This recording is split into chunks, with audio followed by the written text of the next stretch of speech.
I've got some news that might blow your mind about PMS. You know, that thing that makes you cry at dog food commercials and want to flip tables over missing hair ties? Yeah, that. But get this. It's not just being moody or cramps you'll get over. PMS, or Premenstrual Syndrome, is a real complex biological event that affects nearly half of all women worldwide. And don't even get me started on its bigger, meaner cousin, PMDD, premenstrual dysphoric disorder. So, let's break it down. The symptoms, the science, the treatments, and yeah, the hope. Okay, so PMS shows up in the luteal phase of your cycle. That's the 2 weeks before your period. You've got your classic symptoms: mood swings, anxiety, irritability, breast tenderness, bloating, and of course, the tears. But here's where it gets weird. Hormone levels like estrogen and progesterone, they're not actually different in women with PMS versus those without it. So what gives? As it turns out, the issue might not be the hormones themselves, but how your body reacts to them. One major player, a breakdown product of progesterone called Allopregnanolone. It's like a chemical whisperer in your brain. It binds to GABA receptors, which are in charge of calming you down. But in some women, Allopregnanolone doesn't soothe. It sparks chaos, anxiety, depression, overreaction. But wait, there's more.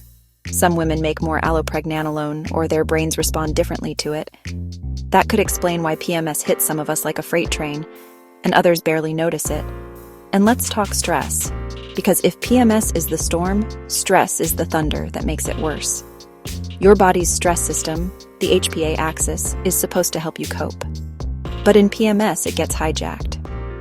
Estrogen and progesterone, especially their metabolites like allopregnanolone, tamper with that system, sometimes enhancing calm, other times completely short-circuiting your ability to manage stress. Oh, and oxidative stress, basically internal inflammation and free radicals, that's worse too. Some researchers believe your body just isn't processing estrogen properly during this phase. So you miss out on its normally calming, anti-inflammatory effects. It's like your body's playing a game of hormonal Jenga, and PMS is what happens when the tower comes crashing down. Now, you might be wondering, is this just my luck, or did I inherit this from my mom? Well, as it turns out, PMS may also be genetic. If your mom had PMS, or your twin sister, your chances go up. So no, it's not just in your head, it's in your DNA. It's like you've got a genetic predisposition to riding this monthly emotional roller coaster. Fun, right? But, understanding the genetic component doesn't mean you're doomed to suffer.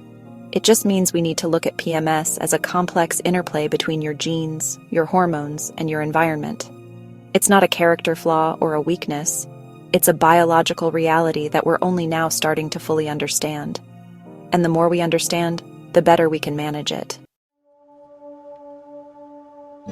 So what can you do about PMS? Let's talk treatments. The most effective FDA-approved treatment is a specific type of birth control pill. It combines ethinyl estradiol and drospirenone, leveling out hormonal fluctuations and blocking androgens that contribute to symptoms. Some experts now recommend continuous contraception, skipping the placebo week, to completely flatten hormonal fluctuations. In one study, over half of women reported a 50% drop in PMS symptoms using this method. GnRH agonists are another option for extreme cases, but come with serious side effects. Patches are promising, but the research isn't solid yet. The future of PMS treatment may lie in targeting allopregnanolone directly, potentially balancing mood without affecting the entire hormonal system. PMS is real, it's complex, and it deserves to be understood, not dismissed. If you've struggled with it, you're not alone and you're not crazy. It's a biological reality that we're only now starting to fully grasp. Keep asking questions, keep pushing for better understanding and treatment, and most importantly, keep taking care of yourself.